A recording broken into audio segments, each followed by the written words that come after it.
Harare में team India के T20 के पहले मुकाबले में भारत की जीत कई मायनों में बहुत खास रही। श्रेयस अय्यर, खासकर कप्तान जो श्रेयस अय्यर हैं उनके लिए, और युवा सनसनी वैभव सूर्यवंशी के लिए, जिन पर आलोचनाओं की बहुत बौछार होने लग गई थी, क्योंकि पिछले 3 मैच ही खेले थे और बहुत अच्छी स्कोरिंग नहीं किए थे IPL के बाद में, तो उनको आलोचनाओं का शिकार होने लग गए थे और कई लोग उनको इनकरेज भी कर रहे थे। लेकिन ये उनके लिए खास रहा। उन्होंने 18 बॉल में 50 रन जड़ा, 19वें बॉल में आउट हो गए, वो अलग बात रही, लेकिन उन्होंने बेस देके चले गए और भारत 126 रन का स्कोर महज 13.2 ओवर में कंप्लीट कर लिया और 7 विकेट से जीत गया।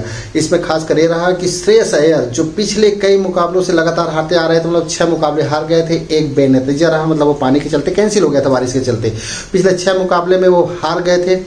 ये उनके लिए बहुत ही मनोबल बढ़ाने वाला मुकाबला रहा। इसी की चर्चा करेंगे, इसमें कुछ रिकॉर्ड बने और बहुत ज़बरदस्त बने इस जीत के साथ में ही, उसी की चर्चा करेंगे। आप देखते हैं क्रिकेट बाय स्पोर्ट, मैं हूं महेश राजेश। आप चैनल को सब्सक्राइब कर लीजिएगा और प्लीज़ वीडियो पर बने। इस जीत के साथ में श्रेयस अय्यर का एक रिकॉर्ड कम से कम दुरुस्त हो गया कि अभी लगातार उनके नाम 7 टॉस जीतने के बाद में मैच हारने का रिकॉर्ड था।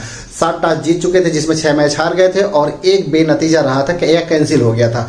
इसी तरह प्रकाश बुल्गारिया 2021 में उनके साथ हुआ था। लगातार 7 टॉस जीतने के बाद में मैच हार गए थे और संयुक्त रूप से दोनों का नाम 7-7 था। अब इसमें श्रेयस अय्यर के नाम कम से कम ये रिकॉर्ड हट गया कि वो 8वां टॉस जीते और मैच भी जीते। एक नया युवा बहुत ही अच्छा बॉलर मिल गया जो 150 की तेज गति से बॉल फेंक सकता है।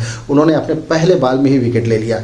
तो इस तरीके से इंडिया के लिए ये मुकाबला बहुत ही आत्मविश्वास बढ़ाने वाला रहा। श्रेयस अय्यर का ये रिकॉर्ड जो इनके नाम दर्ज हो गया था वो टूट गया और अब वो जीत का सिलसिला जारी हो गया। अब ये लगता है आने वाले दिनों में जीत का सिलसिला कंटिन्यू जारी ही रहेगा। दूसरी तरफ देखें तो युवा सनसनी वैभव सूर्यवंशी, जिनके नाम सुनते ही अलग से सनसनी पैदा हो जाती है और सभी चौकन्ने से हो जाते हैं कि इनका रन कितना बना। इन्होंने IPL में बहुत ज़्यादा धमाल मचाया हुआ था। इसके पहले T20 वर्ल्ड कप में भी इन्होंने धमाल मचाया हुआ था।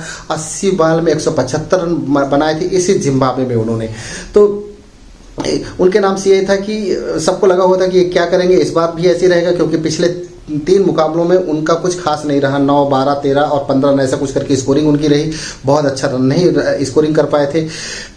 टीम भी बहुत स्ट्रेटजी से खेल रही थी इनको आउट करने के लिए, लेकिन यहाँ पर भी उन्होंने एक बहुत ज़बरदस्त धमाका दिखाया। 18 बॉल में 50 रन मारकर एक रिकॉर्ड बना लिया और इस रिकॉर्ड के साथ में सबसे युवा बल्लेबाज बन गए जो सभी फॉर्मेट को मिला लें तो इन्होंने उस रिकॉर्ड को तोड़ दिया। इन्होंने 15 साल 216 दिन में इस रिकॉर्ड को ध्वस्त कर दिया। इसके पहले इसके आगे जो है सचिन तेंदुलकर के नाम से है जो 16 साल 218 दिन है, और उसके आगे शाहिद अफरीदी के नाम से पाकिस्तान के हैं, वो भी 16 साल के बाद है, 17 साल के आसपास का ही है। तो ये सबसे युवा बल्लेबाज बन गए हैं जो क्रिकेट के किसी भी फॉर्मेट में, अंतर्राष्ट्रीय फॉर्मेट में इन्होंने 50 रन जड़ा हुआ है इस कम उम्र में। दूसरी बात ये भी रही कि इन्होंने कम बॉल में रन बनाया।